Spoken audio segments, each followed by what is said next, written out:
Hello students, welcome back to Harshit online education. मैं हूं Harshit and this is next lecture of metals and non metals. और आज की video के अंदर हम डिस्कस करने वाले हैं metallurgy, that is extraction of metals. ठीक है, तो इसमें हम क्या करने वाले हैं, बेसिकली यहाँ पे हमारे पास क्या होते हैं, अर्थ क्रस्ट के अंदर, अर्थ की सरफेस के ऊपर हमारे को बड़े बड़े पत्थर मिलते हैं, बड़े बड़े कंपाउंड्स मिलते हैं, जिनके अंदर मेरा क्या छुपा होता है यार, मेरा मेटल छुपा होता है। ठीक है, तो अब मुझे क्या करना है, उस बड़े बड़े पत्थर जो मुझे मिले हैं या फिर जो कंपाउंड्स जो मुझे मिले हैं, उसमें से वो मेटल मेरे को मेरा क्या करना है यार, प्योर मेटल मुझे बाहर निकालना है।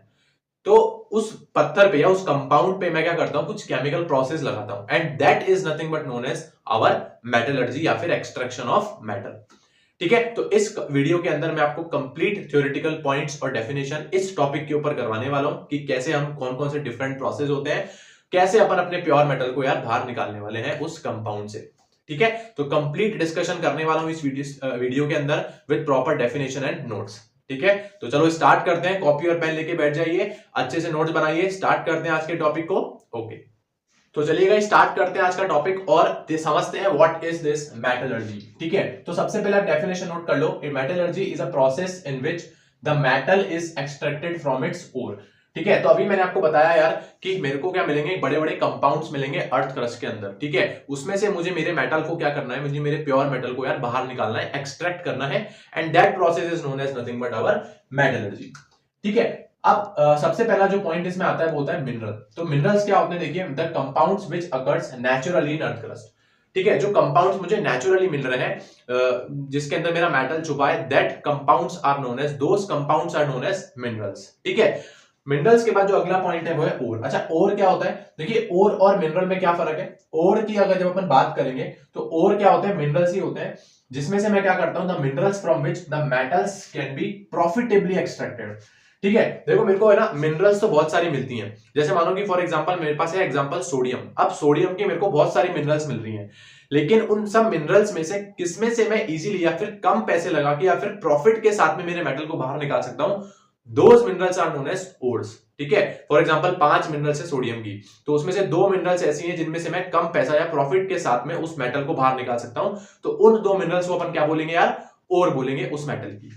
ठीक है, सो यहाँ पे यही मतलब होता है ओर का, the minerals from which the metal can be profitably extracted. ठीक है, कैसे एक्सट्रैक्ट होना चाहिए, प्रॉफिटेबली, उन्हीं मिनरल्स को अपन क्या बोलेंगे यार, ओर बोलेंगे। ठीक है, तो देखो यार, अब अलग अलग मेटल्स की ना अलग अलग ओर्स होती हैं, वो एक बार आप जरूर नोट कर लो। ठीक है, सबसे पहले अपन बात करेंगे सोडियम की। ठीक है, सोडियम की जब अपन बात करते हैं तो सोडियम का सिंबल क्या होता है, आप सभी को पता होगा, Na। इसकी जो ओर होती है उसको नोट करेंगे आप, इसकी जो ओर होती है वो होती है रॉक सॉल्ट। क्या होती है भाई इसकी ओर, रॉक सॉल्ट। इसका फॉर्मूला क्या होगा, NaCl, ये इसकी ओर होती है। तो अपने को सोडियम किस फॉर्म में मिलता है, NaCl, रॉक सॉल्ट की फॉर्म में मिलता है।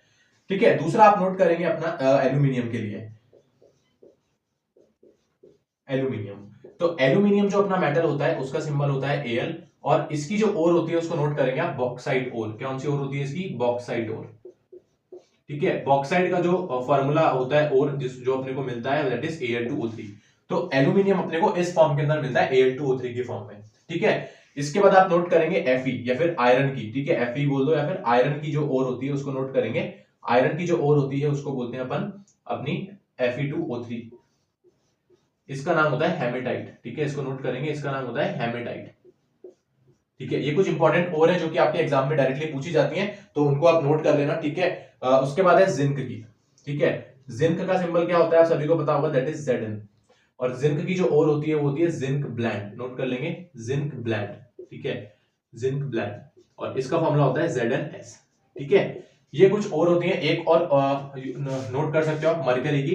ठीक है, मर्क्यूरी की जब अपन बात करते हैं तो मर्क्यूरी की जो ओर होती है, मर्क्यूरी का सिंबल क्या होता है अपने पास, Hg। ठीक है, इसकी जो ओर होती है उसका नाम होता है सिनेबर। नोट करेंगे, सिनेबर। ठीक है, और सिनेबर का फॉर्मूला होता है HgS। ठीक है, HgS। तो सिनेबर अपने को इस फॉर्म के अंदर मिलता है। तो ये कुछ इंपॉर्टेंट मेटल्स की ओर है। सोडियम की बात करेंगे तो रॉक सॉल्ट होता है, एल्यूमिनियम की बात करोगे तो बॉक्साइट होती है Al2O3, आयरन की बात करोगे तो Fe2O3 जिसका नाम होता है हेमेटाइट। ठीक है, जिंक की बात करोगे तो Zn होता है, that is zinc blende, and last mercury होता है जिसका सिंबल Hg होता है, और इसकी जो ओर होती है वो होती है HgS। ठीक है, so this are the basic points. Minerals क्या होते हैं, ओर क्या होते हैं, और कुछ मेटल्स की ओर और उनके फॉर्मूले वो आपको आने चाहिए। ठीक है, तो चलो इन सबको नोट करो फटाफट से, अब अपन चलते हैं आगे। तो चलिए स्टूडेंट्स आगे चलते हैं और अब देखते हैं अपनी मेटलर्जी की स्टेप्स। ठीक है, तो यार मेटलर्जी के अंदर 3 स्टेप्स होती हैं। कौन कौन सी होती है? फर्स्ट स्टेप है concentration of ore, second step है एक्सट्रैक्शन ऑफ मेटल्स और थर्ड स्टेप है, लास्ट स्टेप है रिफाइनिंग ऑफ मेटल्स। ठीक है, तो अब अगर मुझे मेरे मेटल को एक्सट्रैक्ट करना है या फिर मेरे को मेटलर्जी का प्रोसेस करना है तो मुझे 3 स्टेप्स को फॉलो करना है। फर्स्ट स्टेप होगी concentration of ore, second step होगी एक्सट्रैक्शन ऑफ मेटल और थर्ड स्टेप होगी रिफाइनिंग ऑफ मेटल्स। ठीक है, तो ये 3 प्रोसेस, ये 3 स्टेप्स के अंदर मैं मेरे मेटल को क्या कर पाऊंगा? एक्सट्रैक्ट कर पाऊंगा। ठीक है, तो आइए समझते हैं। नंबर 1, सबसे पहली स्टेप जो है हमारी, that is concentration of ore. ठीक है, सबसे पहली स्टेप होगी कॉन्सेंट्रेशन ऑफ ओर। इसमें क्या होता है? देखिए सिंपल है एकदम। Ores mind from the earth, जो ओर मुझे मिले हैं, ठीक है, अभी मैंने आपको ओर बताया था, जैसे NaCl हो गया है ना, रॉक सॉल्ट सोडियम के लिए, बॉक्साइट हो गया। तो जो ओर मुझे मिले हैं फ्रॉम द अर्थ क्रस्ट, ठीक है, contain large amount of impurities. ठीक है, उनके अंदर यार large amount of impurities present है, जैसे कि सैंड हो गया, सॉइल हो गया। इनको बोला जाता है गैंग। ठीक है, नॉट वो वाला गैंग, ठीक है, ये GANGUE, these are the impurities जो कि ओर्स के अंदर प्रेजेंट होती है। तो इन गैंग, जिनको गैंग बोला इंप्योरिटीज को, इनको यार सबसे पहले हम क्या करते हैं? रिमूव करते हैं। ठीक है, इनको रिमूव करके हम क्या करेंगे? हमारी ओर जो है उसकी कॉन्सेंट्रेशन को बढ़ाने वाले हैं। सो this is the first simple step. जो भी इंप्योरिटीज थी जिनको गैंग बोला है उनको अपने को रिमूव करना है। ठीक है, तो this is the first step, that is concentration of ore. Simple step है, इसमें ज्यादा कुछ भी नहीं है। जो भी फालतू की इंप्योरिटीज जो हमारे को मिली है उनको सिंपल रिमूव करना है। ठीक है, और इंप्योरिटीज को क्या बोला जाता है? गैंग बोला जाता है, ये भी इंपॉर्टेंट है। ठीक है, so this is the first step. अब सेकंड स्टेप इंपॉर्टेंट है, जिसमें हम करने वाले हैं एक्सट्रैक्शन ऑफ मेटल। तो यार इससे पहले आपको रिएक्टिविटी सीरीज पता होगी। आपको रिएक्टिविटी सीरीज में देखा होगा आपने कि कुछ टॉप के जो मेटल्स थे वो हाईली रिएक्टिव थे, फिर बीच में मॉडरेटली रिएक्टिव थे और लास्ट में लेस रिएक्टिव मेटल्स थे। ठीक है, तो ये जो एक्सट्रैक्शन ऑफ मेटल होता है ये तीनों मेटल्स के लिए, हाई रिएक्टिव, मॉडरेटली रिएक्टिव और लेस रिएक्टिव मेटल्स के लिए अलग अलग होता है। तो इन तीनों को अपन अब अच्छे से समझने वाले हैं। पहले अपन हाईली रिएक्टिव मेटल्स के लिए देखेंगे, जैसे सोडियम हो गया, पोटेशियम हो गया, है ना। और उसके बाद फिर हम मॉडरेटली रिएक्टिव के लिए देखेंगे, जैसे एल्यूमिनियम हो गया, जिंक हो गया, आयरन हो गया। और फिर लास्ट में हम लेस रिएक्टिव के लिए देखेंगे, जैसे कॉपर हो गया, है ना, लेड हो गया, इनके लिए देखने वाले हैं। ठीक है, तो चलो इसको नोट करो फटाफट से, फिर अपन चलते हैं अपनी next step, that is extraction of metals. Okay, तो चलिए स्टूडेंट्स अब देखते हैं अपनी second step, that is extraction of metal. ठीक है, तो जैसा कि मैंने आपको बताया कि इसको अपन 3 टाइप के जो मेटल्स होते हैं अपने, that is highly reactive, moderately reactive और लेस रिएक्टिव के लिए अलग अलग पढ़ना है। तो सबसे पहले अपन चेक कर लेते हैं यार हाईली रिएक्टिव मेटल्स के लिए। ठीक है, तो हाईली रिएक्टिव मेटल्स की जब अपन बात करते हैं, जैसे कि अपने पास कौन कौन से होते हैं? देखिए सोडियम हो गया, पोटेशियम हो गया, कैल्शियम हो गया और मैग्नीशियम हो गया। ठीक है, तो इनको अपन क्या करते हैं? इनका जो एक्सट्रैक्शन करने का जो मेथड होता है, सबसे पहले आप मेथड का नाम नोट कर लो। इनका जो मेथड होता है उसको अपन बोलते हैं इलेक्ट्रोलाइटिक रिडक्शन। क्या बोलेंगे भाई? Electrolytic reduction. ठीक है, इसका जो मेथड होता है उसको बोलते हैं इलेक्ट्रोलाइटिक रिडक्शन। ठीक है, so this is for basically for highly reactive metals. अब क्या इसके अंदर स्टेप्स होती है देखते हैं। ये सबसे फर्स्ट स्टेप क्या है? देखिए मेल्टिंग द ओर। सबसे पहला काम ये कि जो मेरे को ओर मिली है, इन मेटल्स की जो ओर होती है, जैसे सोडियम की क्या बताई थी मैंने आपको? NaCl होती है ना। तो इनको अपने को सबसे पहला काम क्या है? मेल्ट करना है। इनको क्या करना है? पिघलाना है, मेल्ट करना है। सेकंड स्टेप क्या है? Electricity is passed and metal is collected at cathode. ठीक है, सेकंड स्टेप में हम इलेक्ट्रिसिटी पास करेंगे और हमारे मेटल को कलेक्ट कर लेंगे कैथोड पे। कैसे करेंगे? इसका डायग्राम बहुत इंपॉर्टेंट है, आइए देखते हैं कैसे करना है। सबसे पहले यहाँ पे मैंने क्या किया? देखिए एक बीकर ले लिया मेरा, दिस इज माय बीकर। ठीक है, और यहाँ पे मैंने क्या किया? मेरे सबसे पहली स्टेप क्या थी? मेल्ट करना है ओर को। तो मैंने मेरे ओर को मेल्ट कर लिया कुछ इस तरीके से। तो ये मेरे पास मेरी क्या आ गई? मेल्टेड ओर मेरे सामने बन के आ गई। ठीक है, ठीक है, दिस इज माय मेल्टेड ओर। ठीक है, तो मैंने यहाँ पे NaCl का एग्जांपल लिया था, तो यहाँ पे मैं लेट्स सपोज मैं ले लेता हूँ मोल्टन NaCl। ठीक है, तो मैंने यहाँ पे क्या ले लिया? मेरा मोल्टन NaCl। ठीक है भाई, सिंपल एकदम। अब आप मुझे बताइए, जब भी NaCl मोल्टेड स्टेट में आएगा, जब भी NaCl मोल्टेड स्टेट में आएगा तो क्या होगा भाई? एक तो आयंस में टूट जाएगा, दैट इज Na+, और दूसरा कौन सा आयन होगा यार? Cl-। ठीक है, ऐसे बहुत सारे Na+ और Cl- होंगे, तो Na+ और Cl- में ये टूट जाएगा जैसे ही ये मोल्टन स्टेट में आएगा। तो this is the first step कि भाई मेल्ट कर दिया ओर को। ठीक है, अब सेकंड स्टेप क्या है भाई? Electricity is passed and metal is collected at cathode. तो इलेक्ट्रिसिटी पास करनी है, तो उसके लिए मैंने क्या किया? मेरी 2 रॉड्स ली यहाँ पे, और इनको मैंने इनके मेरे सॉल्यूशन के अंदर या फिर इस इलेक्ट्रोलाइट या फिर इस मोल्टन NaCl के अंदर इस तरीके से यहाँ पे मैंने इसको लगाया, और यहाँ पे मैंने इसको कनेक्ट कर दिया मेरी बैटरी से, दैट इज पॉजिटिव।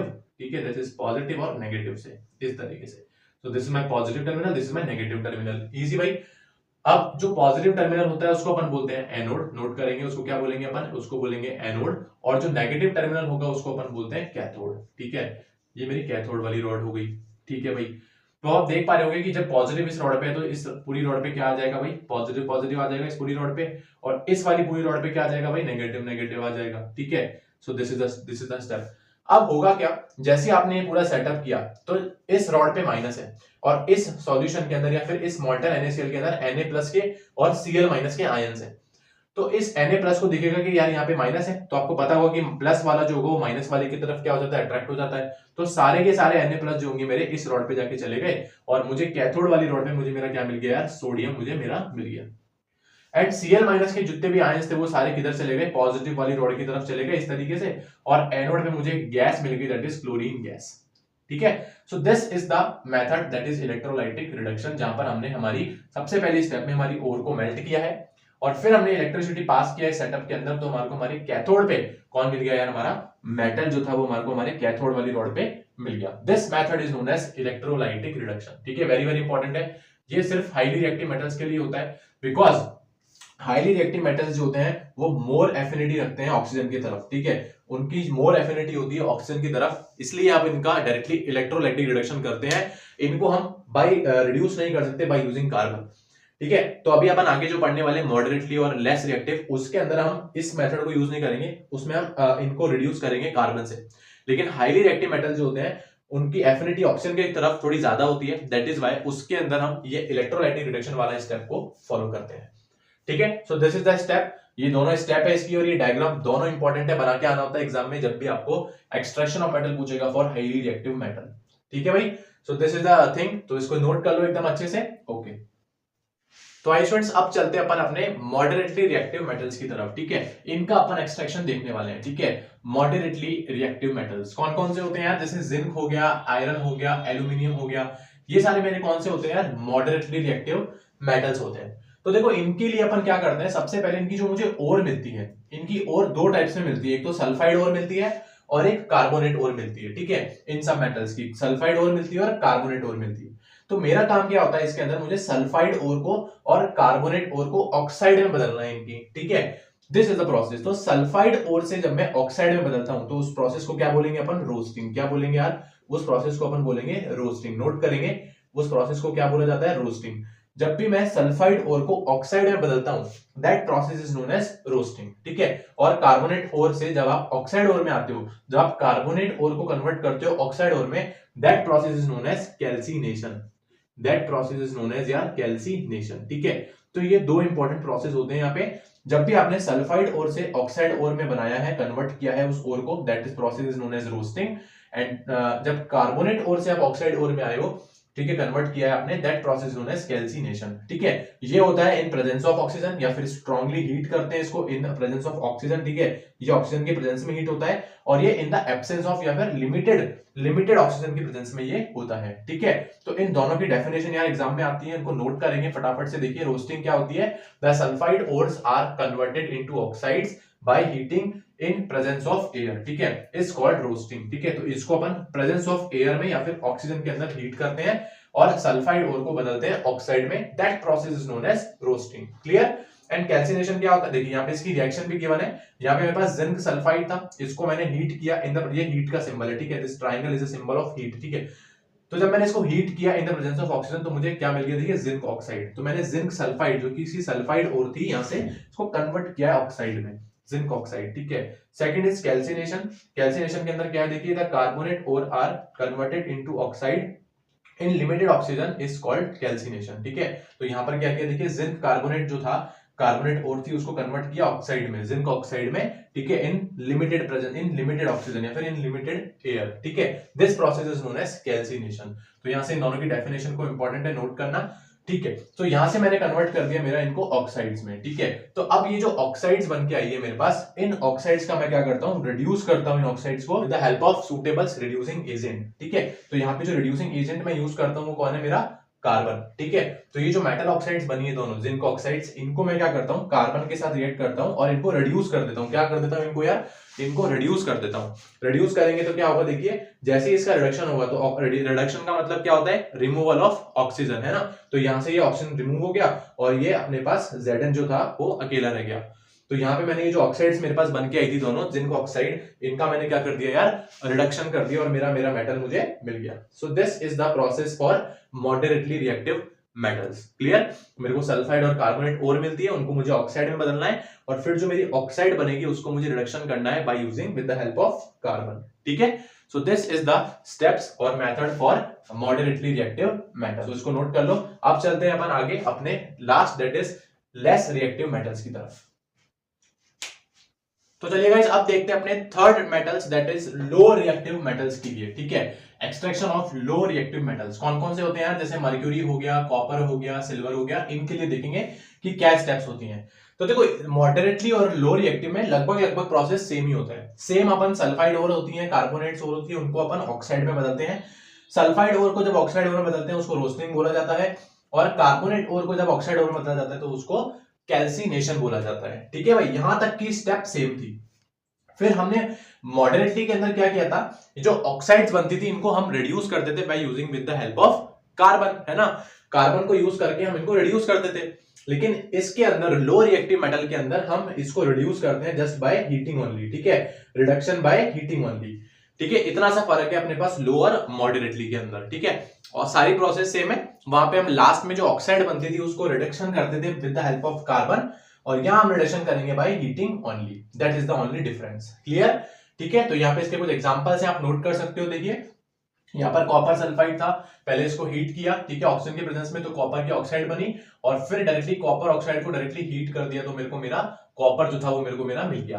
ठीक है, सेम फॉर मरकरी है, यहाँ पे ये मरकरी की ओर थी, इसको हीट किया तो मरकरी की ऑक्साइड बनी, कार्बन ना सल्फाइड ओर से ऑक्साइड ओर में बनाया है। ठीक है, और फिर इस मरकरी की जो ऑक्साइड थी इसको सिंपली हीट करके मेरा मरकरी जो था मेटल जो था उसको मैंने मेरा एक्सट्रैक्ट कर लिया है। ठीक है, so this is the for low reactive metal.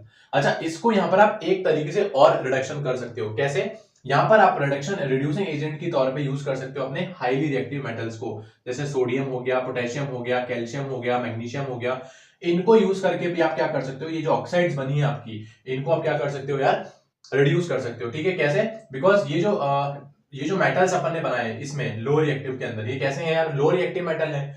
तो अगर मैं हाई रिएक्टिव मेटल से इनकी रिएक्शन करवा दूंगा तो यहां पर कौन सी रिएक्शन हो जाएगी यार, डिस्प्लेसमेंट रिएक्शन हो जाएगी। कौन सी रिएक्शन हो जाएगी, डिस्प्लेसमेंट रिएक्शन। तो ये जो हाई रिएक्टिव मेटल है ये इसको क्या कर देंगे, डिस्प्लेस कर देंगे, और अपना जो मेटल है लो रिएक्टिव मेटल वो अपना अकेला रह जाएगा। इस तरीके से देखिए यहाँ पे रिएक्शन लिखी हुई है, this is a manganese oxide, इसको रिएक्ट करा दिया 4 एल्यूमिनियम के साथ में, या फिर एल्यूमिनियम के साथ में रिएक्ट करा दिया। तो एल्यूमिनियम क्योंकि इस मैग्नीज से ज्यादा रिएक्टिव था, इसने इसको डिस्प्लेस कर दिया और मैग्नीज जो है अपना मेटल बाहर आ गया। ठीक है, तो यहाँ पर अपन हाईली रिएक्टिव मेटल्स को भी यूज कर सकते हैं as a reducing agent only in the case of low reactive metals, क्योंकि वो उसको क्या कर देंगे, इनको क्या कर देंगे, डिस्प्लेस कर देंगे अपने ऑक्साइड से। ठीक है, और हमारा मेटल जो है वो बाहर मिल जाएगा। सो this is the process for low reactive metals. ठीक है, तो यहाँ पर ये तीनों स्टेप्स मैंने आपको बता दिए importantly for high, for moderately और फॉर लो रिएक्टिव मेटल्स। ठीक है, इसमें कैल्सिनेशन और रोस्टिंग की डेफिनेशन एग्जाम में आती है। ठीक है, तो उसको अच्छे से याद कर लेना। ठीक है, अब इस रिएक्शन के ऊपर ये जो डिस्प्लेसमेंट रिएक्शन है, दिख रही है आपको ये डिस्प्लेसमेंट रिएक्शन, इस रिएक्शन के ऊपर एक फेमस रिएक्शन है that is known as thermite reaction, उसको अपन अब देखने वाले हैं। ठीक है, तो जल्दी से एक बार इन सबको नोट कर लो। अब अपन देखने वाले हैं थर्माइट रिएक्शन, और फिर लास्ट स्टेप पे चलेंगे that is refining of metals. ठीक है, तो चलो नोट करो। तो आई गाइस देखते हैं अब इंपॉर्टेंट रिएक्शन है दैट इज थर्माइट रिएक्शन। ठीक है, वेरी वेरी इंपॉर्टेंट है यार ये थर्माइट रिएक्शन। देखो क्या होती है, the displacement reaction between aluminium, ठीक है, किस किस के बीच में करानी है, एल्यूमिनियम के बीच में और Fe2O3 फेरिक ऑक्साइड के बीच में, इज हाईली एक्सोथर्मिक। ठीक है, हाईली एक्सोथर्मिक रिएक्शन होती है। अच्छा, इसकी वजह से क्या होता है, हाईली एक्सोथर्मिक का मतलब क्या होता है, बहुत ज्यादा हीट जो होती है रिलीज होती है। ठीक है, उस हीट की वजह से क्या होता है, जो आयरन प्रोड्यूस होता है, जो मेटल Fe या आयरन प्रोड्यूस होता है, वो किस फॉर्म में प्रोड्यूस होता है यार? Is produced in मॉल्टन state. वो किस फॉर्म में प्रोड्यूस हो जाता है? मॉल्टन स्टेट में। मतलब इतनी ज्यादा हीट रिलीज होती है कि जो मेरा मेटल होता है वो किस फॉर्म में बन जाता है? वो मॉल्ट हो जाता है, वो मेल्ट हो जाता है, वो मुझे मॉल्टन स्टेट के अंदर मिलता है, ठीक है।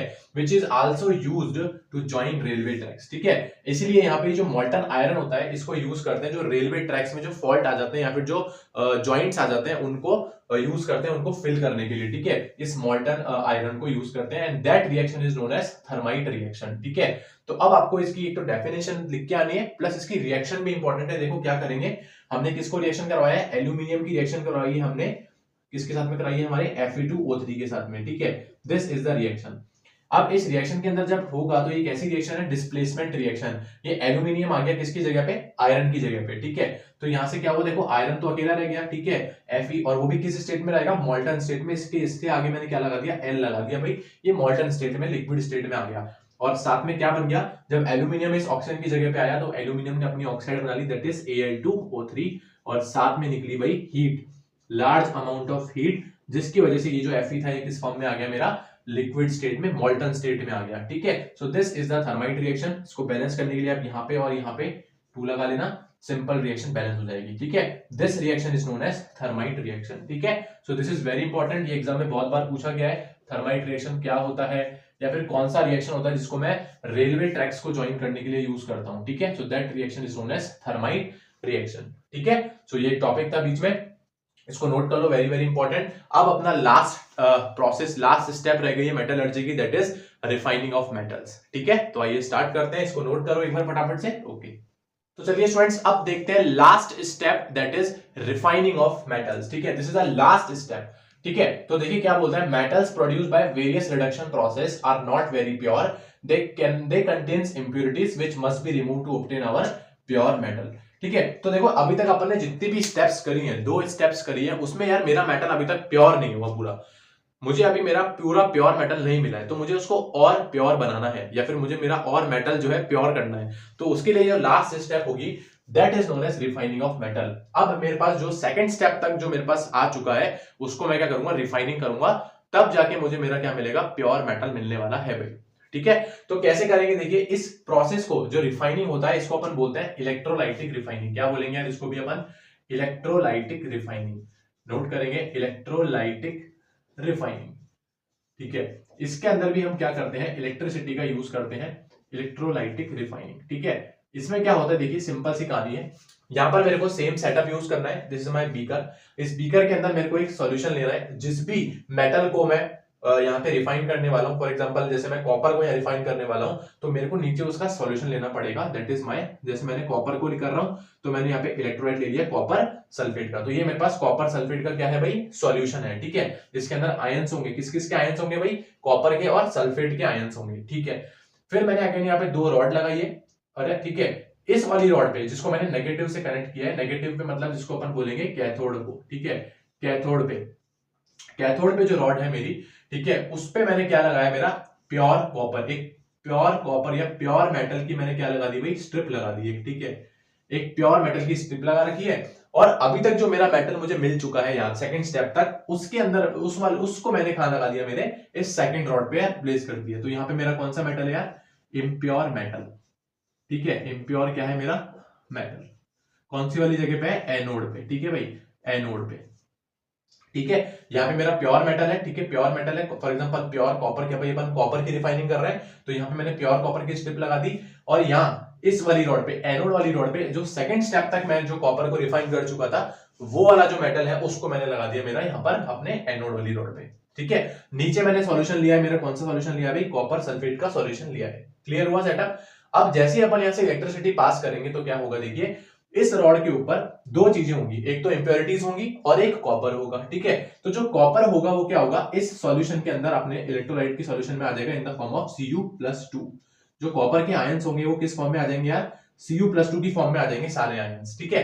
और इस सॉल्यूशन में डिसॉल्व होने के बाद, क्योंकि उनको इस रॉड पे क्या दिख रहा है? नेगेटिव दिख रहा है, तो ये सारे कॉपर के आयंस किधर भागेंगे? इस रॉड की तरफ भागेंगे, और इस रॉड पे मुझे, कैथोड वाली रॉड पे मुझे मेरा क्या मिल जाएगा? मुझे मेरा प्योर मेटल मिल जाएगा, that is known as electrolytic refining, ठीक है, क्या हुआ देखिए, कुछ भी नहीं हुआ। इस वाली रॉड के अंदर दो चीजें थी भाई, एक तो मेरा मेटल था और दूसरा मेरा इम्प्योरिटीज थी, ठीक है। तो जो मेरा मेटल था, फॉर एग्जांपल कॉपर, तो कॉपर के जो आयंस थे वो इस सॉल्यूशन के अंदर क्या हो गए भाई, डिसॉल्व हो गए, जैसे अपन इलेक्ट्रिसिटी पास करी, और जैसे इस सॉल्यूशन के अंदर आए, इस सॉल्यूशन के पास से आते ही वो कहां चले गए, इस नेगेटिव रॉड, कैथोड वाली रॉड की तरफ, कैथोड वाली रॉड के ऊपर जाके क्या हो गए, डिपॉजिट हो गए, और कैथोड वाली रॉड पे मुझे मेरा प्योर मेटल मिल गया। और जो इम्प्योरिटीज थी उनका क्या हुआ भाई, वो एनोड के नीचे सेटल डाउन हो गई, ठीक है, और अनडिसॉल्व हुई, क्योंकि उनका तो डिसॉल्व होंगे ही नहीं वो, और वो क्या हुई, नीचे जाके सेटल डाउन हो गई, जिसको अपन क्या बोलेंगे यार, इसको अपन बोलेंगे एनोड मड। क्या बोलेंगे, एनोड मड। इसकी डेफिनेशन पूछी जाती है, दिस इज एनोड मड। क्या होती है देखिए anode mud, when pure metal is obtained through electrolytic refining, ठीक है, यहाँ पे हमने इलेक्ट्रोलाइटिक रिफाइनिंग करके प्योर मेटल को ऑब्टेन किया है। the insoluble impurities settles down at the bottom of anode, जो impurities इनसॉल्युबल होंगी इस सॉल्यूशन के अंदर, वो इसके नीचे ही जाके सेटल डाउन हो जाएंगी, और उन्हीं को अपन क्या बोलेंगे, हमारा एनोड मड, ठीक है भाई, इन्हीं को अपन क्या बोलेंगे, अपना एनोड मड, ठीक है। So this is the last step, that is the refining of metal, ठीक है, तो दिस इज इंपॉर्टेंट। अच्छा, एक बात और इंपॉर्टेंट है रिफाइनिंग ऑफ मेटल के अंदर कि जो हाईली रिएक्टिव मेटल्स होते हैं उनके लिए अपन इलेक्ट्रोलाइटिक रिफाइनिंग नहीं करते, ठीक है, क्योंकि उनका तो हम डायरेक्टली क्या कर लेते हैं, इलेक्ट्रोलाइटिक रिडक्शन कर लेते हैं, वहीं से हमारे को मिल जाता है। लेकिन जो लोअर रिएक्टिविटी वाले मेटल है, लोअर रिएक्टिविटी वाले मेटल है, उनके लिए हम करते हैं भाई इलेक्ट्रोलाइटिक रिफाइनिंग, ठीक है। तो एक बात और नोट कर लेना कि this electrolytic refining is not useful, या फिर it's not done for highly reactive metals, ठीक है। So this is the last step, जिसके अंदर मेरे को मेरा प्योर मेटल जो है मिल जाएगा, ठीक है। सो सिंपल सा कॉन्सेप्ट था। फर्स्ट स्टेप के अंदर मैंने मेरी कंसंट्रेशन ऑफ ओर किया था, सेकंड स्टेप के अंदर मैंने मेरा एक्सट्रैक्शन ऑफ मेटल किया था, और ये थर्ड स्टेप थी जिसके अंदर मैंने मेरा क्या किया है, रिफाइनिंग ऑफ मेटल किया है। तो इन तीन स्टेप से मैं मेरे मेटल को एक्सट्रैक्ट करता हूं फ्रॉम माय ओर, ठीक है। So this is enough, this is done for the lecture. इस वीडियो के अंदर मैंने आपको complete with detail notes, with detail definitions, एक एक पॉइंट को कवर करा दिया है, और आई डोंट थिंक सो कि इससे बाहर आपके एग्जाम में आने वाला है। अगर आपने इस वीडियो को देखा है तो डेफिनेटली आप इस टॉपिक से कोई भी क्वेश्चन एग्जाम में यार मिस नहीं करके आएंगे, डेफिनेटली आप उस क्वेश्चन को कर लेंगे, ठीक है। So this is it for the video. कैसा लगा आपको वीडियो? अगर आपको वीडियो अच्छा लगा हो तो प्लीज लाइक करें, अपने फ्रेंड्स को शेयर करें, ठीक है। मिलते हैं अगले वीडियो में, तब तक अपनी बेस्ट लाइफ को एंजॉय करें और पढ़ाई करते रहें। राधे राधे।